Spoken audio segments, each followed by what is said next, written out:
Bismillahirrahmanirrahim. Assalamu alaikum. My name is Ali Raza and welcome to Pen Gravity. Dawn editorial और opinion analysis हम कर रहे थे and today is 31st of October 2023. So जी, आज का जो डॉन का न्यूज़पेपर है उसमें हम 1, 2 एंड 3 ये 3 एडिटोरियल इनका एनालिसिस करेंगे. Then we move forward and number 4 ये वाला ओपिनियन इसको डिस्कस किया जाएगा. नंबर 6 इस ओपिनियन को डिस्कस किया जाएगा एंड नंबर 5 एंड नंबर 6 ये वाला ओपिनियन डिस्कस किया जाएगा. यानी कि हम 3 एडिटोरियल्स जो है रूटीन में डिस्कस करते थे वो डिस्कस करेंगे, प्लस आज जो ओपिनियंस हैं उनमें से 3 ओपिनियंस को भी हम डिटेल में एनालिसिस करेंगे रिगार्डिंग पेपर पर्सपेक्टिव. सो जी शुरू करते हैं. एंड पीडीएफ का लिंक जो है न्यूज़पेपर का भी और लेक्चर का भी डिस्क्रिप्शन के अंदर अवेलेबल है, आप वहां से डाउनलोड कर सकते हैं. व्हाट्सएप चैनल भी है, उसका लिंक भी है, और कोई भी क्वेश्चन हो you can ask in comment section. First editorial है ग्लोबल इम्पोर्टेंस. ये जो इम्पोर्टेंस वर्ड है पहले इसका मतलब समझ लें. ग्लोबल आपको पता है सारी दुनिया की बात हो रही है, वर्ल्ड की. ग्लोब से लफ्ज ये निकला है ग्लोबल. इम्पोर्टेंस का मतलब होता है helplessness.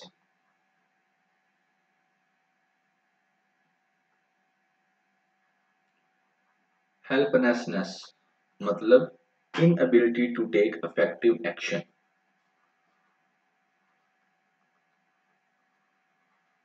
Inability to take effective action यानी कि आप मजबूर हो जाते हैं. हेल्पलेस नहीं जिसे कहते हैं, कुछ कर ही नहीं सकते आप. तो यहाँ पर वो इस एडिटोरियल के अंदर डिस्कस क्या करने जा रहा है, क्रक्स जो होगा इसके अंदर वो ये है गजा की जो प्रेजेंट सिचुएशन है उसको लेकर. वो कहता है एडिटोरियल वाला कि पूरी की पूरी जो ग्लोब है, ग्लोबल लेवल पर क्या है, हेल्पनेस चाहिए हुई है. कोई भी, ख्वाह वो इंटरनेशनल ऑर्गेनाइजेशन है, यूएनओ है, ठीक है, मुस्लिम वर्ल्ड है, रिच कंट्रीज हैं, पुअर कंट्रीज हैं, कोई भी है इस दुनिया के अंदर, कोई भी ऐसा नहीं है राइट नो कि जो कोई एक्शन ऐसा एक्शन ले जिससे इसराइल को रोका जा सके. किससे? जो गजा के अंदर वो ह्यूमन राइट्स की वायलेशन कर रहा है. फिर इसको वो 2-3 यानी कि फेजेस के अंदर जो है वो इसको डिस्कस करता है. तो चलें देखते हैं जी. इस एडिटोरियल के बाद ना आपकी एक सही क्लैरिटी हो जाएगी कि असल दुनिया क्या है. असल दुनिया क्या है, सिर्फ बातें हैं और बातें करने के लिए बनाई हैं, और सिर्फ जो अमीर आदमी है और जो रिच कंट्री है या रिच बंदा है उसको सपोर्ट करने के लिए दुनिया के ये सारी चीज़ें जो भी ऑर्गेनाइजेशन है ये सब कुछ बनाया गया है.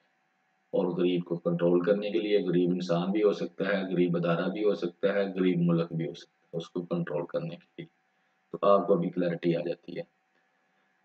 ग्लोबल इंपॉर्टेंस कहता है जी इसराइल के अंदर actions in Gaza. Israel action कर रहा है गजा के अंदर. क्या कर रहा है? वो बम्बारमेंट कर रहा है हवाई जहाजों के साथ. वो जो है वहां पर वायलेशन कर रहा है ह्यूमन राइट्स की, ठीक है. और जो ग्लोबल कम्युनिटी है, ग्लोबल कम्युनिटी से मुराद है United Nations, OIC United Nation organisation, organisation of Islamic conference और अरब लीग. ये थोड़ी बड़ी बड़ी ऑर्गेनाइजेशन है. ये तीनों जो है ऑर्गेनाइजेशन ग्लोबल कम्युनिटी इनको वो कह रहा है inability to stop the slaughter, कि ये तीनों जो है ये फेल हो चुकी हैं, इनएबल हैं, इस इसराइल को रोकने में फेल हो चुकी हैं. कहता है आगे कि अक्टूबर 7 को, ठीक है, ये वाकया शुरू हुआ. तो इन्होंने अक्टूबर 7 से लेकर अब तक क्या किया है, सिर्फ स्टेटमेंट्स ही दी हैं कि ये गलत है, ये नहीं होना चाहिए, या जो भी है, सिर्फ क्या दी हैं, स्टेटमेंट्स ही दी हैं. और दूसरी तरफ इसराइल ने क्या किया है, उसने 8,000 फलस्तीनियों को, जिनमें काफी तादाद में बच्चे भी शामिल हैं, उनका मर्डर कर दिए. 8,000 इंसानों का मर्डर हो चुका है, इनोसेंट का, जिनमें बच्चे भी शामिल हैं. और जो ग्लोबल कम्युनिटी क्या कर रही है जी, सिर्फ स्टेटमेंट्स दे रही है. और यही हकीकत है, ये सिर्फ स्टेटमेंट्स ही देते हैं. आगे वो कहता है no one on the globe who can stop this. इस दुनिया के अंदर कोई भी ऐसा नहीं है राइट नो जो इसराइल को रोक सके. आगे कहता है यूएस और वेस्टर्न एलीट जो है वो शील्ड प्रोवाइड कर रही है. ना कि सिर्फ इसको रोके बल्कि इसको वो इनकरेज कर रही है, शील्ड उसका तहफ़्फ़ुज़ कर रही है। कौन? यूनाइटेड स्टेट और वेस्टर्न जो डिफरेंट कंट्रीज हैं वो, जिसमें यूके भी है और दूसरा वेस्टर्न एलीट क्लास भी है। कैसे कर रही है? बाय वीटो करने से। वीटो क्या किया उसने सिक्योरिटी काउंसिल के अंदर? कॉल फॉर सीज फायर, यानी कि सिक्योरिटी काउंसिल के अंदर जो सिक्योरिटी काउंसिल है उसके टोटल 15 मेंबर्स होते हैं, जिसमें से 5 परमानेंट और 10 नॉन परमानेंट। तो यहाँ पर अगर इन 10 में से कोई एक भी कह दे कि ये काम नहीं करना, सॉरी, इन 5 में से अगर कोई एक भी कह दे कि ये काम नहीं करना, तो वो काम नहीं होगा। इसको कहते हैं वीटो पावर। देख रहे हैं कि दुनिया कैसे चला रहे हैं ये, ठीक है ना।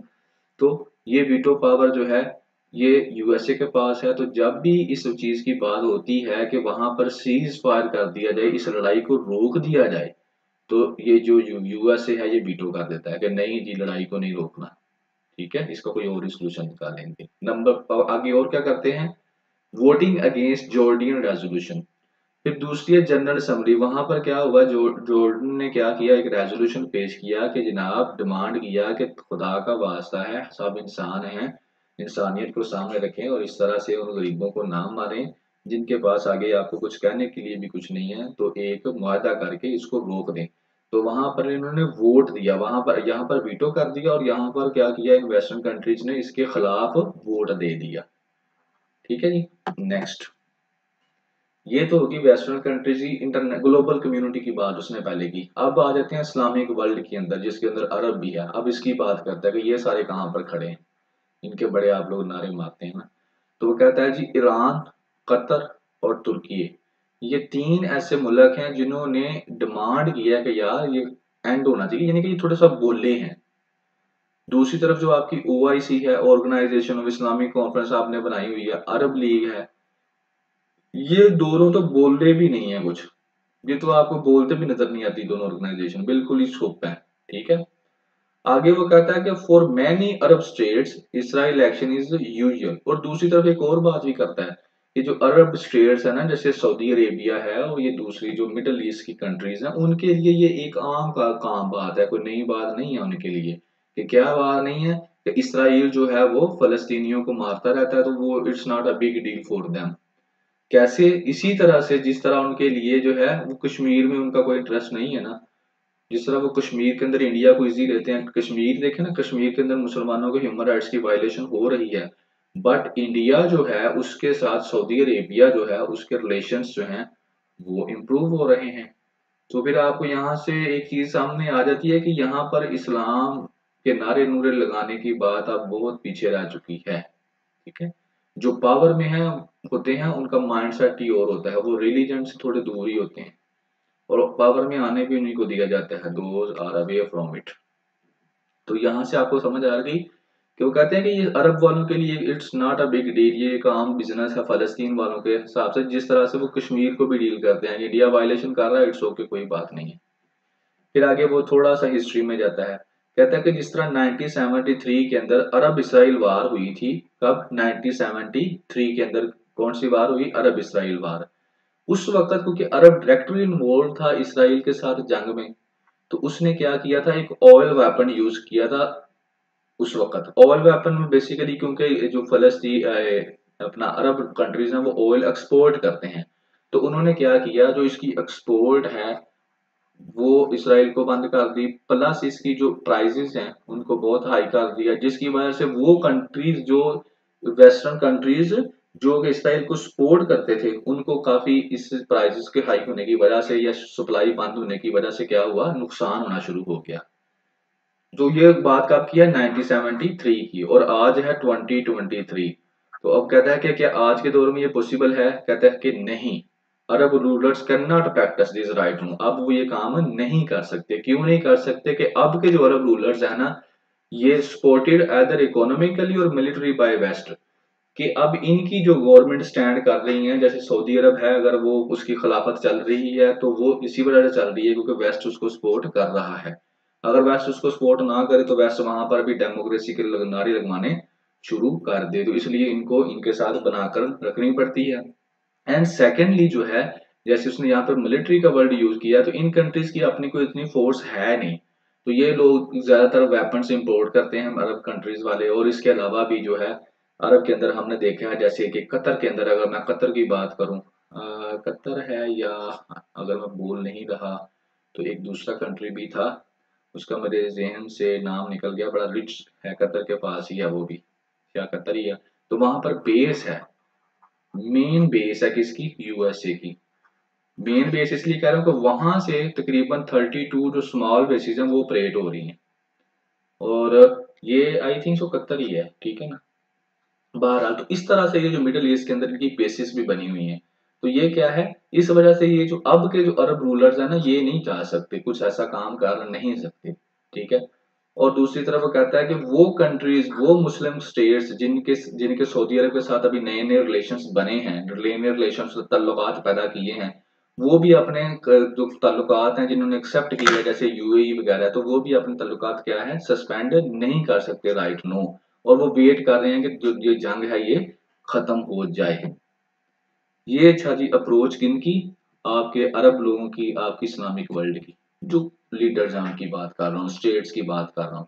अब आ जाए कि एक आम इंसान जो आपके जैसा मेरे जैसा है, who is not in power of any state, जो एक आम इंसान है, वो क्या कहता है, अक्रॉस द ग्लोब जो है डिमांड एंड एंड, बेशक वो मुस्लिम है या नॉन मुस्लिम है, ठीक है। क्रॉस द ग्लोब वो क्या कह रहा है कि यार ये काम गलत है, क्योंकि बीइंग ह्यूमन बीइंग ये गलत है। यूरोप, नॉर्थ अमेरिका, सारे के सारे कंट्रीज के अंदर क्या हो रहा है, प्रोटेस्ट हो रहा है, ठीक है। और उस प्रोटेस्ट के अंदर वो क्या इसराइल को कह रहे हैं कि इसराइल गिल्टी है, और प्रोटेस्ट कर रहे हैं उनके दरमियान। और बहुत सारी जो डेमोक्रेट स्टेट्स हैं उनके जो हेड हैं उन्होंने, यानी कि उनकी जो स्टेट की गवर्नमेंट है उसने थ्रेट भी किया अपने सिटीजन को कि अगर आप लोग अगेंस्ट करेंगे प्रोटेस्ट तो आपको अरेस्ट कर लिया जाएगा। और किया भी है कई कंट्रीज के अंदर। मगर जो लोग हैं वो अभी भी प्रोटेस्ट कर रहे हैं, वो रुक नहीं रहे, डिमांड कर रहे हैं कि फलस्तीन के अंदर जो इनोसेंट लोग हैं उनका मर्डर ना किया जाए। और दूसरी तरफ जो वेस्ट की अलीड है वो इतनी बेशरम है कि वो साइलेंट है इस इशू के ऊपर। वेस्ट की जो अलीड अलीड अमीर तबका जो है वो नहीं बोल रहा, वो साइलेंट है, they are businessman and they are doing their business, ठीक हो गया। और इसी तरह से कॉमन मैन की अप्रोच पाकिस्तान के अंदर भी यही है। और अगर मैं दूसरी तरफ बात करूं पाकिस्तान स्टेट की, तो उसकी अप्रोच भी आपको पता है, उसकी अप्रोच इनसे कोई डिफरेंट नहीं है। तो ये था जी फलस्तीन का जो इशू है, उसके ऊपर आपको अब काफी क्लैरिटी होगी कि ये जो दुनिया जो है, यूएनओ वगैरह, हमारे एक टीचर थे वो कहते थे कि यूएनओ जो है ये एक प्रेशर कुकर है, यहाँ पर लोग आते हैं सिर्फ अपना प्रेशर रिलीज करने के एंड नथिंग एल्स। जिसको तकलीफ है वो जाता है वहां पर, बोलता है और अपने घर वापस आ जाता है, होता होता कुछ नहीं है, ठीक है। तो ये एक आर्टिकल एडिटोरियल इसका हो गया। सेकंड आ जाए पीएसएम रिवाइवल। पीएसएम से उसका मुराद है पाकिस्तान स्टील मिल्स, इसकी प्राइवेटाइजेशन की बात है, इसकी स्टोरी है, उसके अंदर वो आपको एक्सप्लेन करेगा थोड़ा सा। तो इसमें आप इकोनॉमी आ जाएगी पाकिस्तान की इस टॉपिक के अंदर कि प्राइवेटाइजेशन करनी चाहिए, उन जो भी एंटिटीज है खास तौर पे जो लॉस में जा रही हैं, जिसमें एक पाकिस्तान स्टील मिल भी है। तो अगर ये जो लॉस वाली है इनको आप प्राइवेटाइज कर देंगे, इकोनॉमी के ऊपर बर्डन कम हो जाएगा, ठीक है।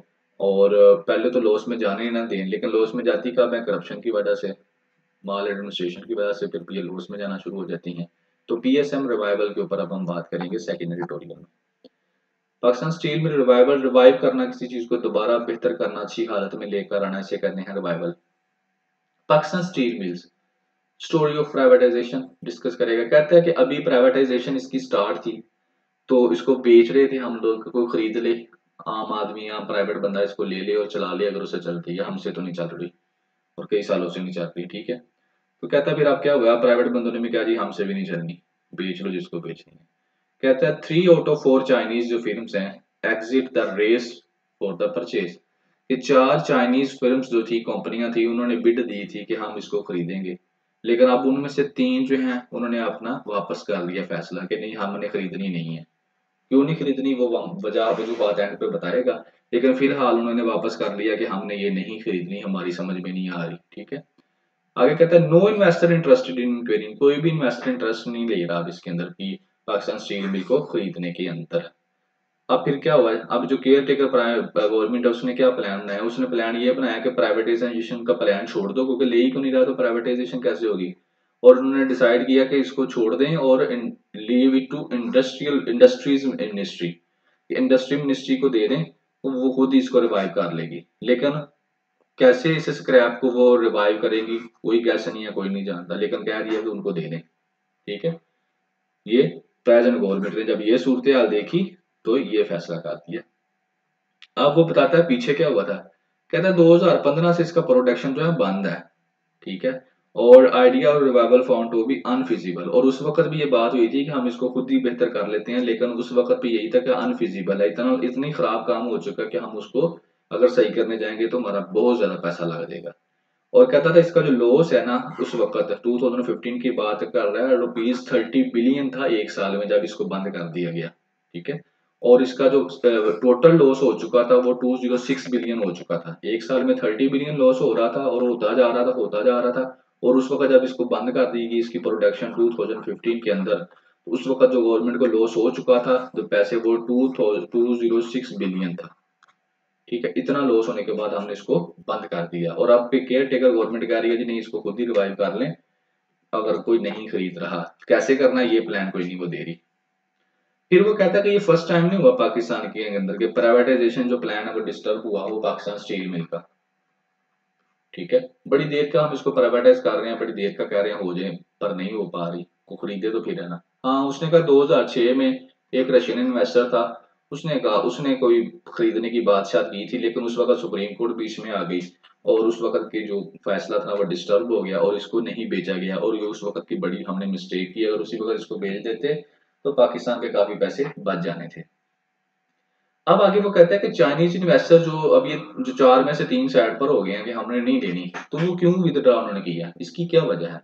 अब उन्होंने जो वजूहत बयान की हैं वो दो हैं। उन्होंने कहा है कि जो ग्लोबल लेवल के ऊपर है ना, स्टील की डिमांड कम हो गई है, तो हमने इसको लेके क्या करना है, हमने इससे स्टील बनाना है, स्टील बेचना है, पैसे कमाने हैं, और स्टील की जब डिमांड ही कम हो गई है, उसकी अल्टरनेट बड़ी चीजें आ गई हैं, तो फिर हमें तो इसका कोई फायदा नहीं। दूसरा कह रहा है कि जो इकोनॉमिक कंडीशन है ना वो बड़ी पुअर है किसकी, कंट्री की। इन पाकिस्तान इस वक्त इस सूरत हाल के अंदर फंसा हुआ है इकोनॉमिकली, कि इस यहाँ पर इन्वेस्ट करना बहुत बड़ी बेवकूफ़ी है वो समझते हैं, तो इस वजह से उन्होंने विदड्रॉ कर दिया है। अब वो कहता है कि असल में वो कहता है कि नॉट ओनली दीज रीजन, सिर्फ ये रीजंस नहीं है, असल वज बात वही है, इकोनॉमी की बात ही है। कहता है foreign investors will not invest in Pakistan in such uncertain economic circumstances, कि जो पाकिस्तान की इकोनॉमी की सिचुएशन बनी हुई है इसके अंदर जो फॉरेन इन्वेस्टर्स हैं वो कभी भी इन्वेस्ट नहीं करेंगे। क्यों? क्योंकि स्टेट की जो प्रेजेंट सूरत हाल है वो जो भी काम कर रही है ना, वो सारे के सारे काम किस लिए कर रही है, ताकि वो डिफॉल्ट से बच सके, और कैपिटल जो इनफ्लो है वो ड्राई होता जा रहा है, यानी कि जो पाकिस्तान के अंदर कैपिटल है वो कम होता जा रहा है और पाकिस्तान डिफॉल्ट की तरफ भाग के जाता है, फिर इसको वापस लेके आते हैं मुख्तलिफ तरीकों से लोन लेकर या जैसे भी। तो कहता है असल वजह ये है, इस सूरत हाल की वजह से जो है कोई भी फॉरेन इन्वेस्टर पाकिस्तान में इन्वेस्ट नहीं कर रहा, कि पाकिस्तान तो किसी टाइम भी डिफॉल्ट हो सकता है। तो ये असल वजह है जिसकी वजह से इन कंपनियों ने इसको लेने से इनकार कर दिया है। फिर वो आगे कहता है इन सच केसेस, इस तरह के केसेस में कि गवर्नमेंट को पास कोई ऑप्शन नहीं होती, जब एक जो भी अदारा है जो लॉस के अंदर जा रहा है तो उसके अंदर फिर गवर्नमेंट के पास कोई ऑप्शन ही नहीं होती सर स्वाइस के कि वो उसको बेच दे। और फिर वो एंड पे कहते हैं वैसे ये अच्छा ही फैसला होता है, जितनी जल्दी ये फैसला कर लिया जाए उतना ही बेहतर है, क्योंकि फिर उससे जो पैसे बच जाएंगे वो पैसे आप लोगों की हेल्थ के लिए लगा लेंगे, एजुकेशन पे लगा लेंगे, या कोई और लोगों को सर्विस देनी है तो उसके ऊपर खर्च कर लेंगे, ना कि हम ही उस चीज को रख के उसके ऊपर हम नए नए तजर्बे करते रहें, क्योंकि आपने पहले ही उसको इतना तबाह बर्बाद कर चुके होते हैं, करप्शन कर करके उसका बेड़ा गर्क आपने कर लिया होता है। तो फिर आप उसको कह देते हैं कि आप इसको प्राइवेटाइज करें या ना करें, लेकिन जब उस सूरत हाल में आप लोग आ जाते हैं तो बेहतर है आप प्राइवेटाइज कर ही दें, क्योंकि जब फिर आप नहीं ना प्राइवेटाइज करेंगे तो वो फिर आपका क्या है, नुकसान में जाती जाएगी, और वो जो लोगों का टैक्स का पैसा है वो जाया ही होता रहेगा। तो बेहतर है जल्दी जल्दी फैसला करके उसको प्राइवेटाइज कर दें, ताकि जो वो नुकसान में जो पैसा जाना है वो पैसा बच जाए, उसको आप हेल्थ और एजुकेशन पे लगा लें। तो ये था जी इस एडिटोरियल के अंदर, इसके अंदर बेसिकली प्राइवेटाइजेशन आपको समझ आ रही होगी। ठीक है ना, तो प्राइवेटाइजेशन जरूरी है जी इकोनॉमी में कंपिटेंसी पैदा करने के लिए। नंबर थर्ड जी, बेडल्ट लाइन्स। ठीक है। ब्लर्ड माइंड से बेसिकली क्या मराद है? ब्लर्ड होता है कोई चीज जो ब्लर नहीं होती, यानी कि अनएबल टू सी और बी सीन क्लियरली। जब आप किसी चीज को क्लियरली ना दे सके, ब्लर कर रही हो, ठीक है, वर्ड आप यूज करते हैं, तो वो है ब्लर्ड लाइंस। बड़ा अच्छा है ये भी, पहले भी आपने बातें सुनी है, आप भी सुन लें। इसमें बेसिकली वो वही बात कर रहा है कि पाकिस्तान की मिलिट्री, सादा अल्फाज में वो कह रहा है जी, कंट्रोल करना शुरू, पहले ही कंट्रोल किया हुआ पाकिस्तान को। जो थोड़ी बहुत चीजें रह गई हैं उनको भी ये कहते हैं हम ही कंट्रोल कर लें, हम ही सारा कुछ चला दें। जिस काम के लिए हमको भर्ती किया ना, बस वो ना हमसे करवाएं, बाकी सारे करवा लें। ठीक है, वो भी हमने नहीं, बल्कि करवाए नहीं है, वो भी हमने नहीं करना। ठीक है, और बाकी सारे काम हम डॉक्टर भी हमें बना लें, ठीक है, ब्यूरोक्रेट भी हमको बना लें, लॉयर भी हमको बना लें, सारा हम काम कर लेंगे सिविलियंस वाले। ठीक है, सिविलियंस के सारे काम हम कर लेंगे, और उधर भी हमने सिविलियंस को नहीं जाने देना। ठीक है, यही स्टोरी है इसके अंदर। वो इसमें अंदर स्टोरी ये बता रहा है कि दो हॉस्पिटल हैं इस्लामाबाद के, तो वो भी क्या करने जा रही है गवर्नमेंट, वो भी आर्मी को देने जा रही है कि मिलिट्री इनको चलाएगी, क्योंकि हमसे तो ये चल नहीं रही, डिसिप्लिन ही नहीं है वहां पर। तो मिलिट्री आएगी, डिसिप्लिन पैदा करेगी, तो अच्छे से चलाएगी। तो वो मिलिट्री जो है ना, उसकी मेडिकल कोर को वो देने जा रहे हैं। तो उसके अंदर फिर ये नादरा की बात करता है कि नादरा भी आपने उनको दे दिया, नैब भी आपने उनको दे दिया है, ये वाले दो हॉस्पिटल भी आपने उनको दे दिए हैं। मतलब कि आप आहिस्ता आहिस्ता कर रहे हैं कि जो सिविलियन इंस्टीट्यूशन है वो मिलिट्री को दे ही जा रहे हैं, तो पीछे क्या बचेगा? फिर पहले ही सब कुछ उनके पास है। ब्लर्ड लाइंस कहता है कि एस्टेब्लिशमेंट इन सिविलियन डोमेन, एस्टेब्लिशमेंट जो है, मिलिट्री जो है सिविलियन डोमेन के अंदर अमल दखल कर रही है। Difficult to draw line between the two, इन दोनों के दरमियान एक लाइन बनाना, एक पुल जो है, बॉर्डर बनाना बड़ा मुश्किल हो चुका है। ये लाइन इतनी हल्की सी है कि जब मर्जी टाँग छलांग मार के इधर आ जाते हैं, और जब मर्जी वापस चले, वापस तो बाहर जाते नहीं इधर। जब जिस इदारे में जहाँ पर हमारे इंस्टीट्यूशन या सिविलियंस के बने हुए, तो जिसके मर्जी अंदर आप छलांग मार के आ जाते हैं, कभी इसके अंदर, कभी इसके अंदर, कभी इसको कंट्रोल कर लेते हैं, कभी इसको कंट्रोल कर लेते हैं। तो कहते हैं ये बड़ा मुश्किल हो गया है कि ये लाइन जो है ना, ये सही तरीके से ड्रा करना कि कहाँ इन्होंने आना है, कहाँ इन्होंने नहीं आना। फिर वो आगे एग्जाम्पल देता है नादरा की, कहता है national database and registration authority है पाकिस्तान की, और नेशनल अकाउंटेबिलिटी ब्यूरो है, ये दो। कहता है ये क्या कि handed over to serving and retired army man to control a civilian domain, कि ये क्या कर दिए नेशनल डाटाबेस, ये किसको दे दिए हैं? ये दे दिया रिटायर को, कि जो वहां से रिटायर्ड होकर आएगा वो इसका हेड लग गया। और दूसरी तरफ ये वाला दे दिया नैब, जो सर्विंग है जी। नोटिफिकेशन हम पढ़ते रहते हैं लेकिन हम कर कुछ नहीं सकते। नोटिफिकेशंस में क्या होता है जी, डायरेक्टर लगा दिया किसी को, आर्मी का ऑफिसर है वो, डिप्टी डायरेक्टर लगा दिया है, वो आर्मी का ऑफिसर है। ठीक है, और इसके मुख्तलिफ डीजीपी ऑफ ज़ाहिर है उन्हीं का लग जाएगा। बाकी भी जितने उनके बड़े बड़े होते हैं ना सारे रीजनल कर्नल, वो सारे वहां पर क्या होंगे? सर्विंग होंगे। कोई कर्नल होगा, कोई मेजर होगा, कोई होगा, वो आके इन ओहदों के ऊपर बैठ के काम करेंगे। अब आप खुद हिसाब लगा लेंगे ये क्या हो रहा है, मुझे ज्यादा बोलने की जरूरत नहीं है। ये होगा जी नैब के अंदर। और नैब में केसेस किसके जाने हैं जी? पॉलिटिशियंस के, करप्ट लोगों के। फिर फैसले कौन करेगा जी? ये वाले लोग करेंगे। तो फिर इनको ये फिर दोबारा से कंट्रोल करेंगे और फिर अपनी मर्जी की गवर्नमेंट लेके आएंगे। कितना अच्छा काम कर रहे हैं। दूसरी तरफ नेशनल डाटाबेस, जिसके अंदर सारे का सारा आपके पाकिस्तान का डाटा पड़ा हुआ है, लोगों का सेंसिटिव डाटा। तो वहां पर एक रिटायर्ड आर्मी ऑफिसर उसका हेड बना दिया, रिटायर्ड, हाजिर सर्विस भी नहीं, रिटायर वाला बंदा जो है उधर से रिटायर हो गया, उसको यहाँ पे लगा देंगे। तो इस तरह से ये अदारे इन्होंने ये दो कंट्रोल कर लिए। अब आ जाइए आगे। अब आगे कहता है कि जो केयर टेकर गवर्नमेंट है वो चाहती है कि जो officers from Pakistan army medical corps, अब जो पाकिस्तान आर्मी के मेडिकल कोर के जो बंदे हैं ना, उनको भी जो स्टेट के दो हॉस्पिटल हैं इस्लामाबाद के, उनको दे दिए हैं। जी आर्मी मेडिकल कोर के हैं, वो ज्यादा पढ़े लिखे हैं, उनको ये वाले दो इस्लामाबाद के भी उनको दे दो। आगे होता है national ministry of national health services says, उसने क्या कहा, बड़ा अच्छा फैसला किया जी, ये बहुत अच्छा फैसला किया है। Best interest of the patient and health sector, इससे जी बड़ा फैसला बहुत, जो मिनिस्ट्री क्या कह रही है देखें, ये मेरे को फाल मेरे मुंह से कोई ऐसा ना निकल जाए। जो पाकिस्तान की ministry of national health services है वो क्या कह रही है, ये जो फैसला है ना दो हॉस्पिटल देने का, ये बड़ा ही चंगा फैसला है। इससे क्या होगा, पेशेंट्स और जो हेल्थ सेक्टर वाले हैं जी, उसको वो बड़ा बेहतर होगा उनके इंटरेस्ट में। ठीक है, क्योंकि आर्मी वाले आएंगे बड़े अच्छे से वो उनका ख्याल करेंगे।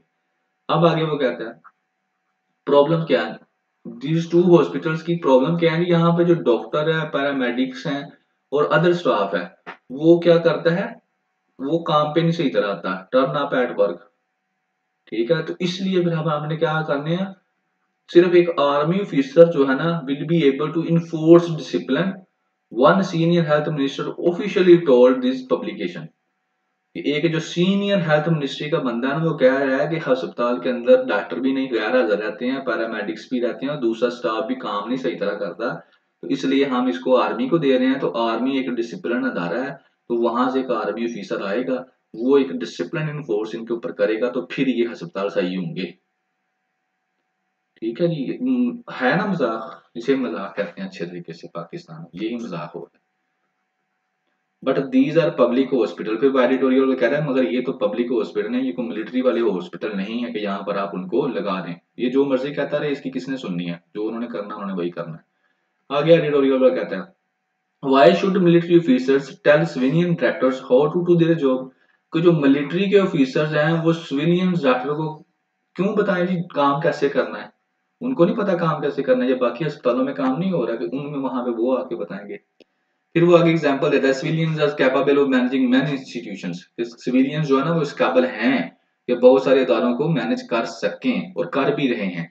इस वास्ते कोई जरूरत नहीं है पिम्स को और पॉलीक्लिनिक को, नैब को और नादरा को आर्मी के हवाले करने की, क्योंकि जो सिविलियंस हैं वो इतनी कैपेसिटी रखते हैं कि इन चीजों को मैनेज कर सके, इसलिए जरूरत नहीं है कि इनको दिया जाए आर्मी वगैरह को।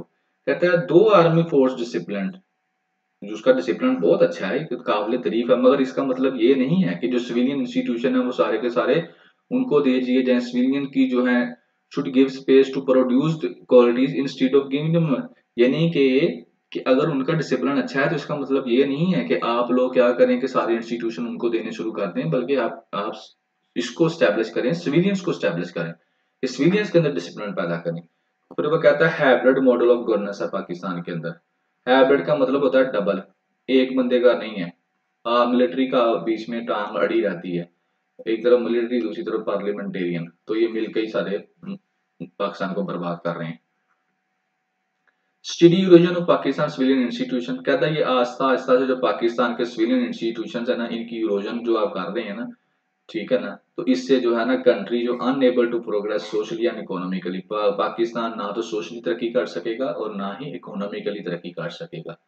अब आगे वो सोल्यूशन कहता है lies not in giving the military, कहता हल ये नहीं है कि आप आर्मी को दे दो steering wheel, but in building public institution, बल्कि पब्लिक जो इंस्टीट्यूशन है उनकी कैपेसिटी को बिल्डअप किया जाए ताकि वो आने वाले चैलेंजेस को फेस कर सके। ये नहीं है कि आप अदारे जो है वो आर्मी को देते जाएंगे, आर्मी जो मर्जी करती रहेगी। तो ये था जी आपका थर्ड एडिटोरियल। आगे आ जाए नंबर 4 पर, दे कॉल्ड मंडेला टेररिस्ट।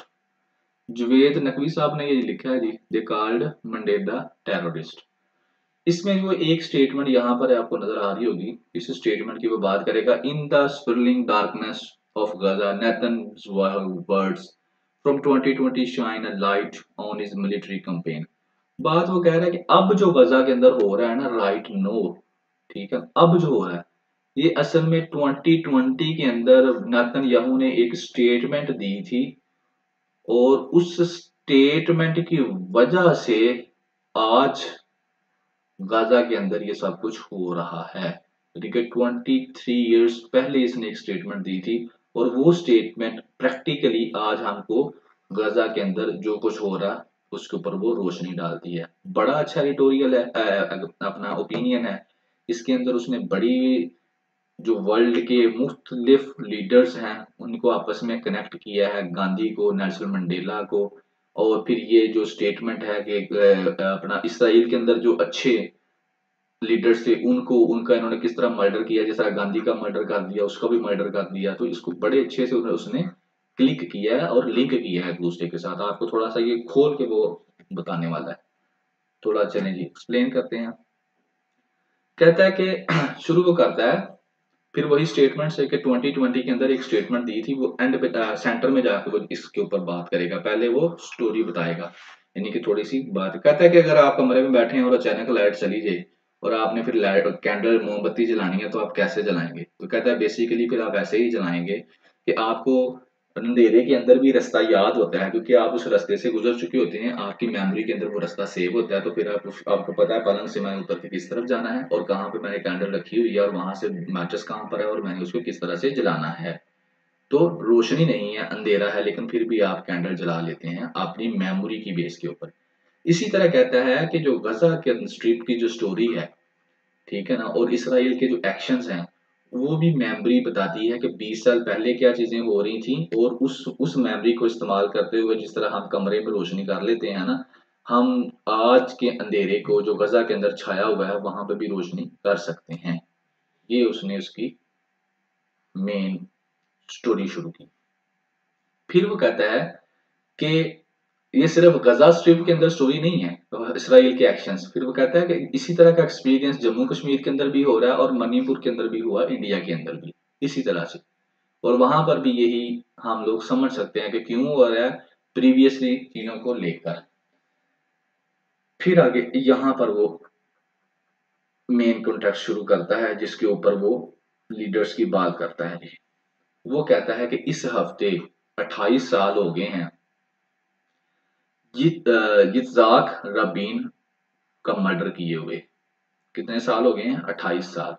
1995 के अंदर इसका मर्डर किया था, ठीक है।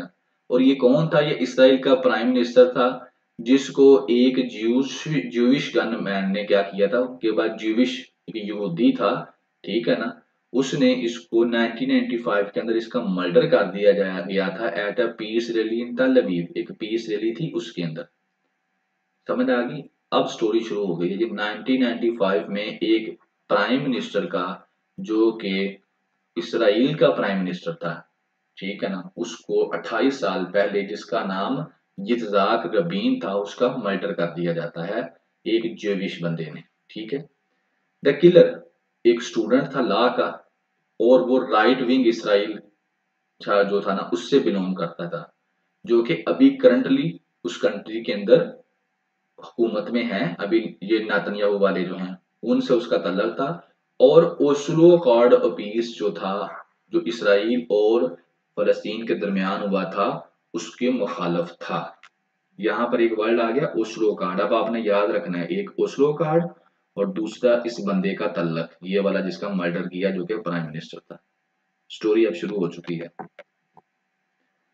कहता है होता क्या है कि जो रबीन है ना, वो साइन करता है एक पैक्ट यासर अरफात के साथ 1993 के अंदर, और एंड बिल क्लिंटन प्रेसिडेंट, ठीक है, ओवर द सेरेमनी। इस सेरेमनी के that offer land to Palestinian in the West Bank. Oslo accord होता है, इसको ओस्लो कार्ड कहते हैं, और ये 1993 के अंदर हुआ था यासर अरफात के दरमियान और जो इसराइल का प्राइम मिनिस्टर है रबीन, उसके दरमियान। किसकी मौजूदगी में? बिल क्लिंटन जो प्रेसिडेंट था उसकी मौजूदगी में।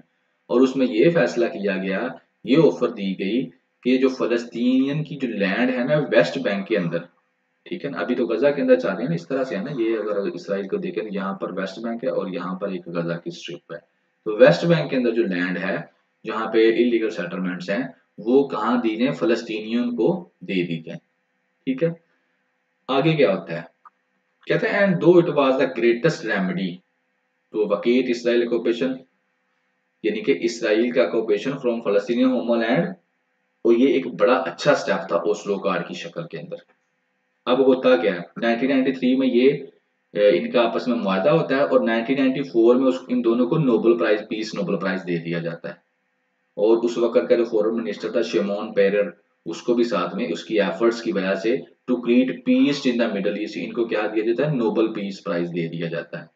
देखा, 1993 में ये ओस्लो कार्ड हुआ, 1994 में इनको नोबेल पीस प्राइज दे दिया गया, और 1995 के अंदर इस बंदे का मर्डर कर दिया गया। कहते हैं again Benjamin Netanyahu, the current Israel Prime Minister, opposed Oslo and has been frequently caused completing in Rabin's murder. अब यहाँ पर जो अभी का नेतन्याहू है ना, बेंजामिन नेतन्याहू, उसने उस वक्त क्या किया था? 1993 के अंदर अपोज किया था तो इस जो ओस्लो कार्ड है इसको। और उसके बाद जब 1995 के अंदर इसका मर्डर हो जाता उस प्राइम मिनिस्टर का, तो उस मर्डर के अंदर भी इसका नाम आ रहा था, डायरेक्टली तो नहीं, लेकिन उसी तरीके से, बट उसी तरीके से जिस तरह गांधी का मर्डर हुआ था। आगे वो अब इसको लिंक आ रहा है दूसरी वर्ल्ड कंट्रीज के साथ। कहता उसी तरीके से जिस तरह से गांधी जी का मर्डर हुआ था और आरएसएस जो है राष्ट्रीय स्वयंसेवक संघ, ठीक है ना, उन्होंने दिल्ली के अंदर 1998 के अंदर गांधी जी का मर्डर किया था, उसी तरीके से उनका नाम आ रहा था तो उसी तरीके से इनका भी नाम आ रहा था। अब यहाँ पे वो आगे इंडिया की तरफ तो जाएगा, लेकिन ये आपने समझ आ गई आपको कि यहाँ पर क्या हो रहा है। यहाँ पर वो बंदा जिसने फलस्तीनियन के राइट्स को देने की कोशिश की उसका मर्डर कर दिया गया। किसने करवाया? नेतन्याहू ने करवाया। क्यों करवाया? क्योंकि उसने कहा ये जो डिसीजन है ओस्लो कार्ड का ये आपने सही नहीं किया और हम इसके एनिमीज हैं, हम इसको नहीं मानते, और उसके रिजल्ट आज हमारे सामने आ रहे हैं। आगे वो स्टेटमेंट भी देगा। फिर वो इसकी बात करता है, कहता है जो सरदार सरदार पटेल थे ना, उन्होंने नोट किया कि गांधी जी के मर्डर को जो है ना आरएसएस वाले उन्होंने वेलकम किया था, ठीक है ना, और एंड द महासभा हुआ strongly oppose to his way of thinking. असल में जो गांधी का वे ऑफ थिंकिंग था ना उसको अपोज कौन करता था? आरएसएस वाले, और उन्होंने इस मर्डर को वेलकम किया था। अब उसका वे ऑफ थिंकिंग था क्या करना गांधी का? उसका जो वे ऑफ थिंकिंग है ना वो एक आर्टिकल है हरिजान नवंबर 1938 के अंदर, उसके अंदर एक्सप्लेन किया गया है। और उसमें क्या कहते हैं? वो कहते हैं कि जो फलस्तीन है बिलोंग टू द अरब्स। फलस्तीन का किससे तल्लक है? अरब से तल्लक है। In the same sense and England belong to the English and France to the French, ठीक है। और आगे कहते हैं ये उनकी थिंकिंग थी गांधी जी की जिसकी वजह से उनका भी मर्डर हुआ था। क्योंकि कोई भी जो है इंसानियत की अगर बात करेगा तो उसका वो नुकसान होगा। तो बंदे ऐसे चाहिए जो कि अपने कबीले की बात करें, अपने मुल्क की बात करें, चाहे वो गलत हो या सही हो, ठीक है। तो कहते हैं कि इस मर्डर के बाद क्या RS members had distribute sweets over Gandhi murder. कहता है गांधी के मर्डर के ऊपर तो ये वाली क्या की गई?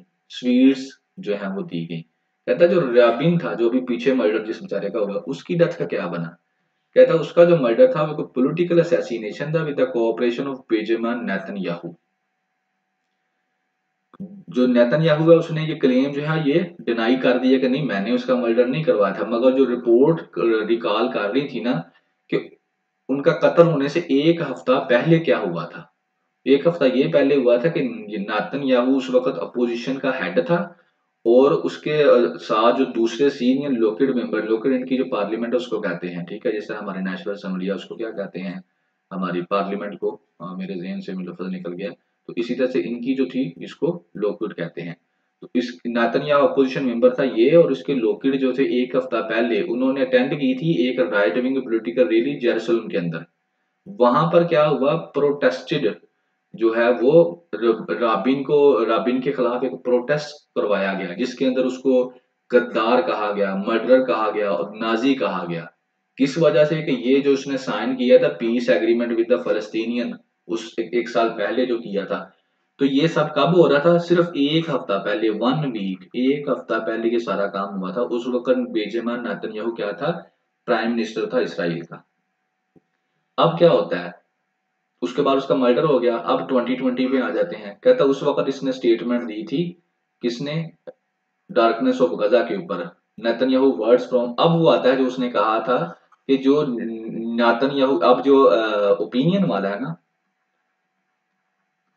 वो कहता है कि ये इस स्टेटमेंट के ऊपर वो जो बात कर रहा था, पीछे उसने सारी स्टोरी बता दी। अब वो कहता है कि in the surrender of Gaza from 2020 2020 में से जो उसने दे स्टेटमेंट दी थी ना आज हमारे सामने मिलिट्री कैंपेन की शक्ल में नजर आ रही है 4 हफ्ते से।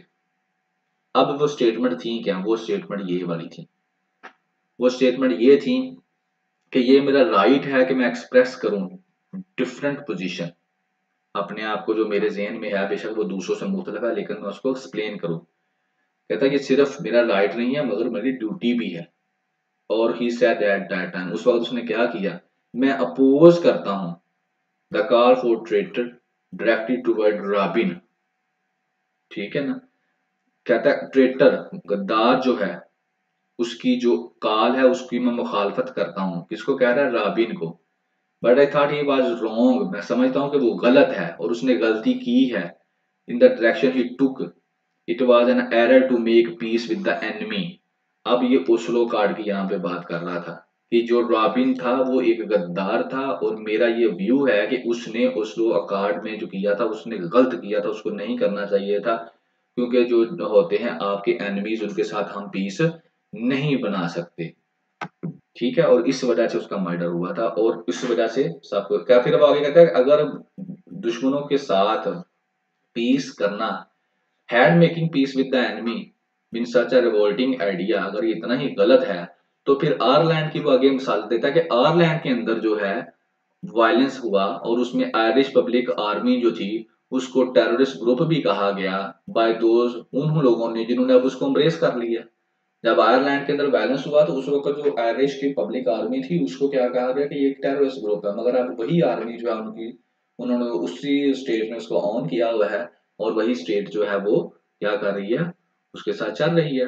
फिर वो आगे मार्गरेट टैचर की एग्जांपल देता है, रोल्डन रीजन की एग्जांपल देता है, और नेल्सन मंडेला की एग्जांपल देता है कि नेल्सन मंडेला को जो है टेररिस्ट कहा गया था, क्योंकि वो भी बात करता था हक की, ये बात नहीं करता था कि क्या है क्या नहीं, और उस वजह से उसको सजा मिली, उसको टेररिस्ट कहा गया। और साथ ही साथ यूनाइटेड स्टेट्स ने उसे टेरर वाच लिस्ट के अंदर भी डाल के रखा, यहाँ तक कि उसकी डेथ हो गई। ये उसने बातें बताई। आगे वो आ जाता है, अब आज जो प्रेजेंट सिचुएशन गजा के अंदर है उसके ऊपर आ जाता है। प्रेजेंट सिचुएशन में कहता है कि न्यूज फ्रॉम गजा जो है बंद कर दी गई, ब्लॉक कर दिया गया, न्यूज नहीं आ रही, ठीक है। तो जर्नलिस्ट जो है वो बड़ी कोशिश कर रहे हैं कि जो सच है उसको सामने लेकर आए, और इसी तरह के यूनाइटेड नेशंस के वर्कर्स जो हैं वो भी बियर कर रहे हैं, और एड गिवर्स जो है एज ए एड गिवर्स उनको भी बड़ी प्रॉब्लम्स का सामना करना पड़ रहा है। इस सारे मामले के अंदर अब होता क्या है, अभी के लिए फ्रंट लाइन मैगजीन है इंडिया का, उसका एक कश्मीरी जर्नलिस्ट है इफ्तिखार गिलानी, उसने इंटरव्यू किया है हमास के स्पोक पर्सन का, ठीक है ना, और कहता है इससे अब पता चलेगा कि गजा के अंदर आखिर हो क्या रहा है। अब जो वो स्पोक पर्सन है हमास का, उसका नाम है मूसा अबू मरजूक, जो कि हेड है हमास का इंटरनेशनल रिलेशंस ऑफिस में दोहा के अंदर। उसने बताया है, उससे जो है इस जर्नलिस्ट ने पूछा है कि क्या आप लोग अब फलस्तीन की तो बात करते हैं, तो क्या जो इसराइल की जो आप लोगों ने सिविलियंस को मर्डर किया है वही वजह नहीं है इसकी डिस्ट्रक्शन की, गजा की, उसी के रिस्पॉन्स में तो ये सारा काम हुआ है। तो वहां पर वो एक्सप्लेन करते हैं कि ये इसराइल का प्रोपोगंडा है, हमने उनके सिविलियंस को जो है ना उनकी राइट्स की हमने वायलेशन नहीं की, ना ही उनके कुछ सिविलियंस को मारा है। असल में ये सारा क्या है कि ये आज की कहानी नहीं है, ये अक्टूबर 7 की कहानी नहीं है, ये बड़ी पुरानी कहानी है, और हमारे ऊपर ये कब से जुल्म सितम कर रहे थे, तो हमने रिएक्शन तो देना था। लेकिन अब इनोसेंट जिस तरह से ये लोगों को मार रहे हैं उस तरह से हमने कभी भी टारगेट नहीं किया इसराइल के सिविलियंस को।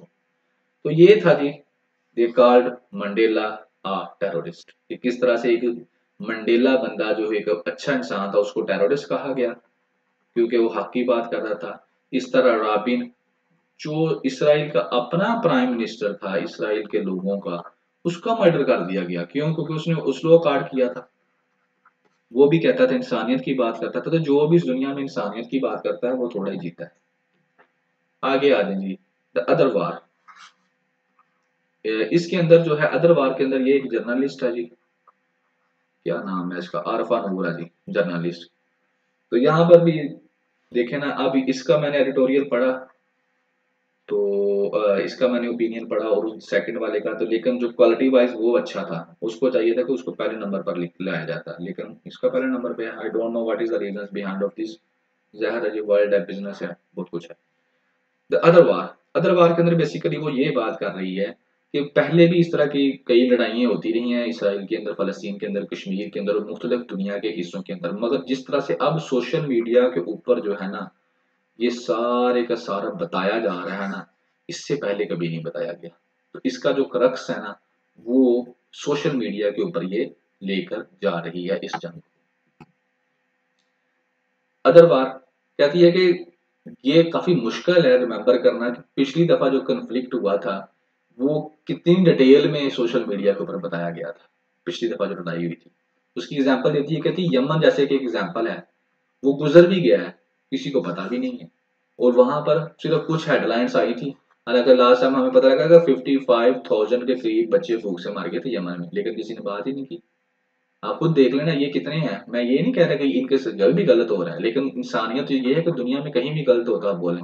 तो 55,000 के करीब बता रहे थे यमन क्राइसिस के अंदर बच्चे जो हैं वो भूख से मार गए हैं, और वो मुसलमानों की आपस की लड़ाई है ना पावर की, तो कहता किसी ने बात भी नहीं की।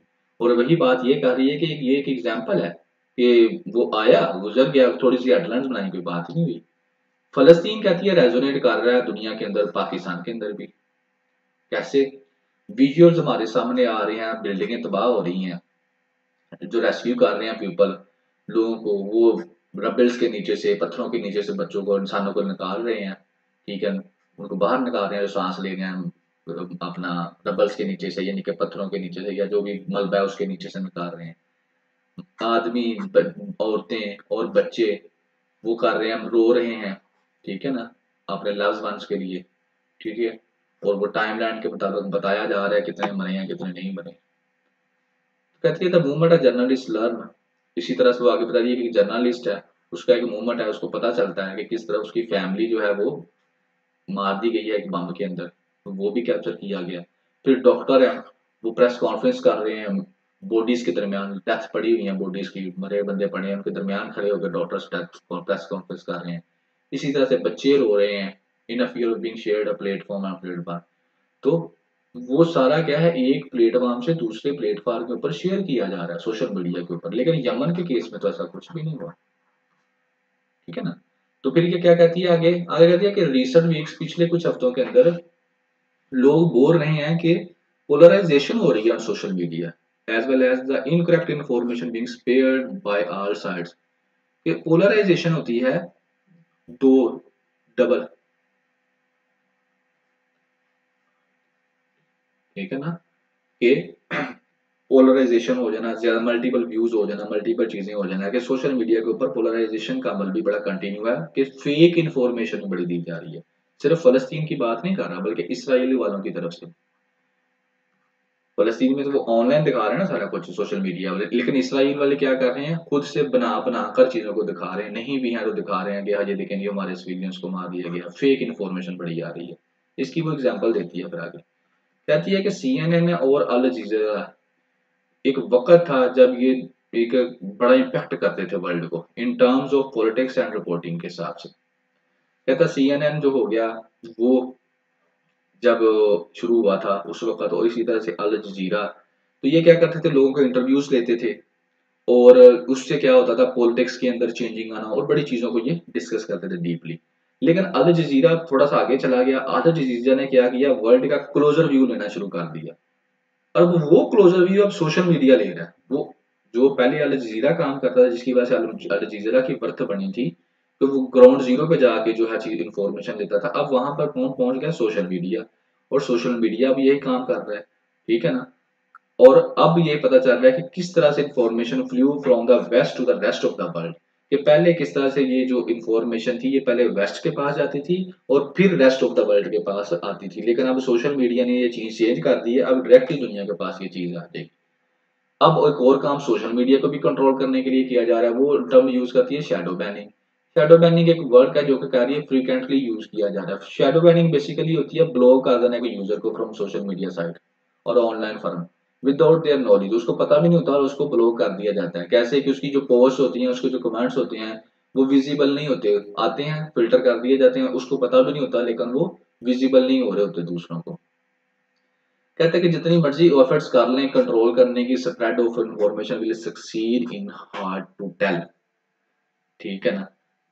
How far these efforts to control the spread of information will succeed to hard to tell। अब ये असल में बात ये कर रही है कि जितना मर्जी आप कंट्रोल कर लें, ये मुश्किल बताना है कि कितना कंट्रोल कर सकेंगे। इसमें सारे एडिटोरियल में वो बेसिकली गजा के ऊपर बात करती है, और किस तरह से जो गजा है उसको सोशल मीडिया के ऊपर हाईलाइट किया जा रहा है, और उसके बाद जो पोलराइजेशन हुई है उसकी बात कर रही है कि इसराइल उसके रिस्पॉन्स में जो है वो अब फेक मटेरियल भी दे रहा है। और फिर आगे वो CNN की बात करती है, अल जजीरा की बात करती है, ठीक है, और फिर उसके बाद बताती है कि सोशल मीडिया की पावर कितनी बढ़ चुकी है कि डायरेक्ट चीजें जो है वो एक जगह से दूसरी जगह पर पहुंच रही होती है। तो ये था जी इसका जो है सेकंड वाला आपका।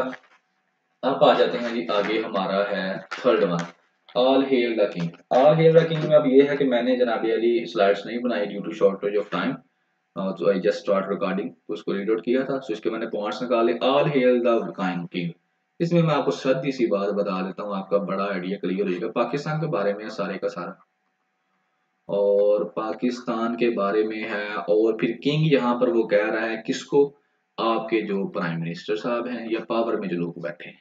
अब ये जो प्राइम मिनिस्टर है या किंग है, ये जहर है, खुश होता है तो देता है, किसको देता है, अपने सराउंडिंग वाले लोगों को, मेरिट नहीं देखता। अब ये जो किंग है प्राइम मिनिस्टर, ये सर्व करता है जी पाकिस्तान एडमिनिस्ट्रेटिव सर्विसेज के ज्यादातर जो ब्यूरोक्रेट्स हैं उनको मुख्तलिफ सीट्स दे देता है, या जो आर्मी के सिविलियंस ऑफिसर हैं उनको मुख्तलिफ सीट्स दे दी जाती हैं, यहाँ तक कि वो रिटायर हो रहे होते हैं और रिटायरमेंट से बाद भी उनको जो है सीट्स दे दी जाती हैं। तो इसके ऊपर वो बात करता है, the process of selection should be transparent and public. ये जो सीटें आप लोग अवार्ड करते हैं ना, ये ट्रांसपेरेंट होना चाहिए और पब्लिक होना चाहिए। ठीक है, समझ आ गई क्या बात होगी। डेमोक्रेसी से वही शुरू करेगा। तो सबसे पहले जी वो कहता है जी, डेमोक्रेसी की बात करता है।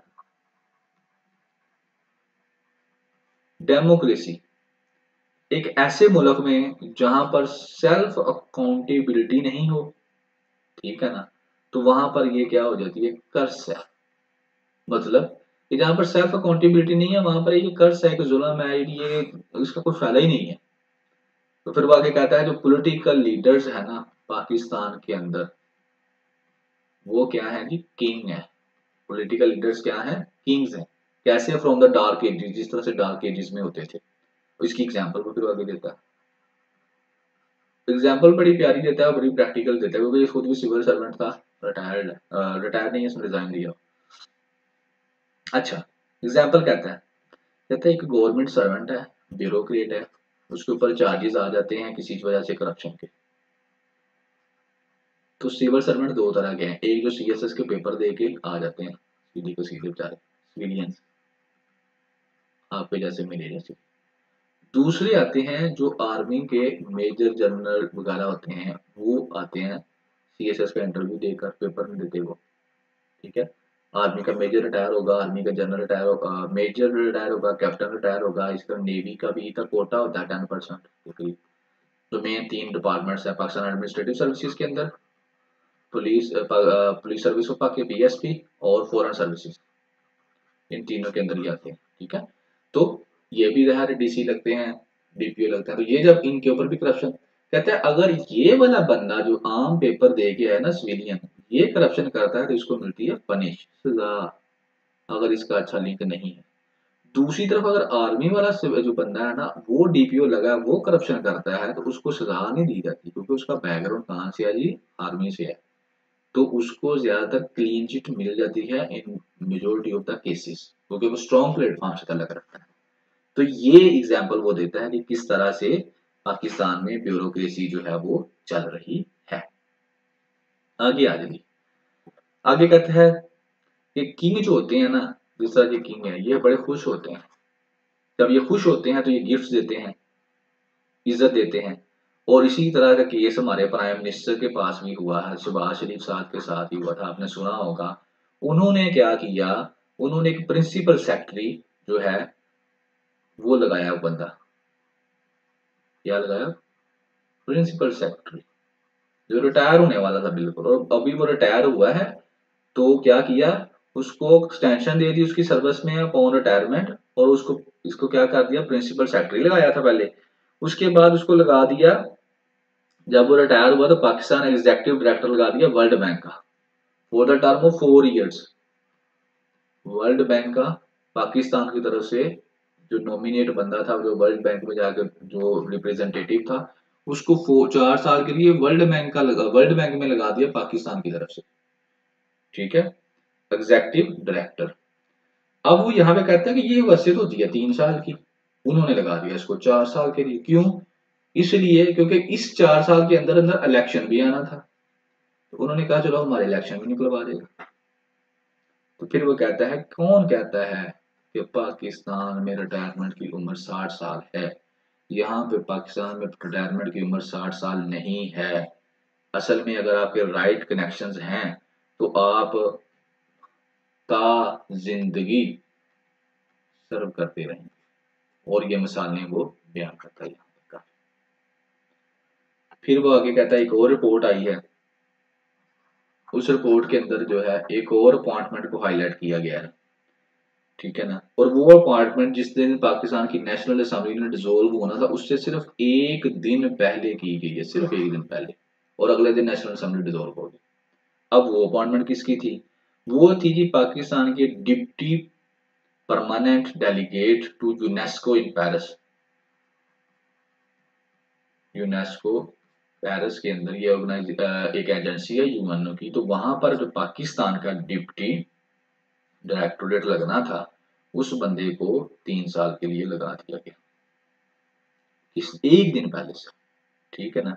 अब इसके बाद क्या हुआ, जो बंदे हकदार थे उन्होंने केस कर दिया और इसकी लीगल बैटल जो है वो इस्लामाबाद हाई कोर्ट में चल रही है। लेकिन जो आप देखें ना इसकी वो चल रही है, लिए लगा के चले गए हैं, वो लगा हुआ है, वो काम कर रहा है, उधर से लीगल बैटल चल रही है, जब तक यहाँ से फैसला आना उसका वैसे ड्यूरेशन खत्म हो जाना, ठीक है। नेक्स्ट वो कहता है कि इस तरह की जो सारी सीटें हैं ना ये वाली जो है ये ज्यादातर पाकिस्तान एडमिनिस्ट्रेटिव सर्विसेज वालों को दी जाती हैं, क्योंकि ये पीएम ऑफिस में रहते हैं तो ये क्या कर लेते हैं ज्यादातर मैनिपुलेशन के जरिए ये सीटें, ये पाकिस्तान एडमिनिस्ट्रेटिव, क्योंकि सेक्रेटेरिएट इस्लामाबाद में यही होते हैं, डिप्टी सेक्रेटरी सेक्रेटरी ब्यूरोक्रेट्स होते हैं। आपको पता है सीएसएस का, इसीलिए हर बच्चा जो सीएसएस पास करने के पास इसको फेवर करता है, मैं पीएस में जाऊँ, इस ग्रुप में करूँ, और ये पीएम ऑफिस के अंदर यही होते हैं, तो यही ज्यादा सीटें इनको क्या करते हैं, कैप्चर कर लेते हैं, मैनिपुलेट कर लेते हैं। तो कहता होना क्या चाहिए, कहता है कि लॉ होना चाहिए, we need a law to do away with the discretions of the prime minister in all such appointments specially in the matter of foreign affairs. कहता है कि लॉ होना चाहिए जिसके तहत प्राइम मिनिस्टर के ये जो अपॉइंटमेंट्स है ना इनको बंद किया जाए और एक लॉ के मुताबिक मेरिट के ऊपर फैसले की अपॉइंटमेंट्स की जाए, स्पेशली जो फॉरेन बाहर के मुल्कों के लिए हम लोग लगाते हैं। कहता है चलो ये अब तो हम ये काम कर रहे हैं, लेकिन आने वाले दिनों में यहाँ पर आ गए हैं जी, कहता है इन कमिंग डेज, आने वाले दिनों में जो इंटरनेशनल ऑर्गेनाइजेशंस हैं ना, जो इंटरनेशनल ऑर्गेनाइजेशंस हैं वो क्या करने जा रही हैं, वो ये करने जा रही हैं कि वो अपॉइंटमेंट्स खुद करेंगी, डू योरसेल्फ, खुद वो चूज करेंगी किस बंदे को किस मुल्क से लेना है अकॉर्डिंग टू मेरिट। तो ये काम कहता है अगर हो जाए तो ये बड़ा ही अच्छा है पाकिस्तान के लिए, एक बहुत बड़ी ब्लेसिंग है ये पाकिस्तान के लिए। फिर आगे वो बताता है कि आखिर ये ऐसा क्यों करते हैं, कि उसकी एक खास वजह, ओनली वन रीजन, कि पाकिस्तानी गवर्नमेंट जो है ना वो उसको सेंस ऑफ ओनरशिप चाहिए, कि अपने बंदे हमने लगाए हुए हैं, सेंस ऑफ ओनरशिप उसको चाहिए, and representation among these international institution चाहिए। जो भी पॉलिटिकल पार्टी पावर में होगी ना वो अपनी अपनी मर्जी के बंदे लगाएगी, उससे क्या होगा, वो कहेगी हम इंटरनेशनल ऑर्गेनाइजेशन के साथ हमारा अच्छा ताल्लुक रहे और आने वाले काम बातों में जो आने वाले दिनों में हमारा इसका फायदा हो। लास्टली उसने बड़ी एक अच्छी मिसाल दी है, वेरी, मैं कहता हूँ क्या बात है उस बंदे की, बड़ी अच्छी उसने मिसाल दी। उसने कहा क्या, उसने कहा कि अभी एक नादरा का हमारा एक बंदा था जिसको हमने लगाया हुआ था नादरा का हेड, उसको क्या किया, जो पीडीएम की गवर्नमेंट थी ना उसने उसको उतार दिया। और उतारा क्यों, उसने वो मतलब कि उसने अपने रेजिग्नेशन लेटर में ये कहा कि जब उसने रेजिग्नेशन दिया तो उसको नहीं, तो उन्होंने कहा कि अब आप रिजाइन दे निकल लेंगे, ठीक है, तो उसने रेजिग्नेशन लेटर में ये लिखा कि आप लोग ब्यूरोक्रेट्स को ना लगाएं बल्कि प्रोफेशनल बंदे को जो है ना नादरा का हेड लगाएं, ठीक है, अगर आप चाहते हैं कि ये अच्छी तरीके से वर्क करे। अब दूसरी तरफ क्या होता है, ये जो बंदा जिसने रिजाइन दिया था ना इसको हायर कर लिया एक इंटरनेशनल ऑर्गेनाइजेशन ने कि आप हमारे पास आ जाएं, इसको उन्होंने अपना एक जगह पे हेड लगा दिया, ठीक है, और हम उन्होंने इतना इसको कॉम्पिटेंट समझा कि इसको वो ले बंदे ले गए, इंटरनेशनल ऑर्गेनाइजेशन लेगी, और हमने क्या किया, हमने नादरा के ऊपर लाकर एक फौजी बिठा दी, फौजी बिठा दी, आर्मी का ऑफिसर लाकर बिठा दी। और वो एंड पे कहता है कि शायद ये प्रोफेशनल से समझे हैं कि प्रोफेशनल सोल्जर होना चाहिए, लेकिन ऐसी बात नहीं है। तो अब क्या है, अब military officer as a chairman NADRA work कर रहा है। ये है हमारे मुल्क में हाल, कि एक वो बंदा जो इतना इंटेलेक्चुअल था, इतना काबिल था, हमने उसको उतार के नीचे फेंका और फौरन ही एक इंटरनेशनल ऑर्गेनाइजेशन ने उसको पिक कर लिया कि आप अब हमारे पास आ जाए, और हमने उसकी जगह पर एक फौजी को लाकर बिठा दिया और अब हम उससे चलवाएंगे नादरा। अब वो कैसा चलाएगा, ये आपको भी पता ही है। और ये थे जी आज के opinion, and have a good day. अब आप लोग सब्सक्राइब भी करें जी, शेयर भी करें, कमेंट वगैरह भी करें। Thank you very much. आज के लिए इतना ही।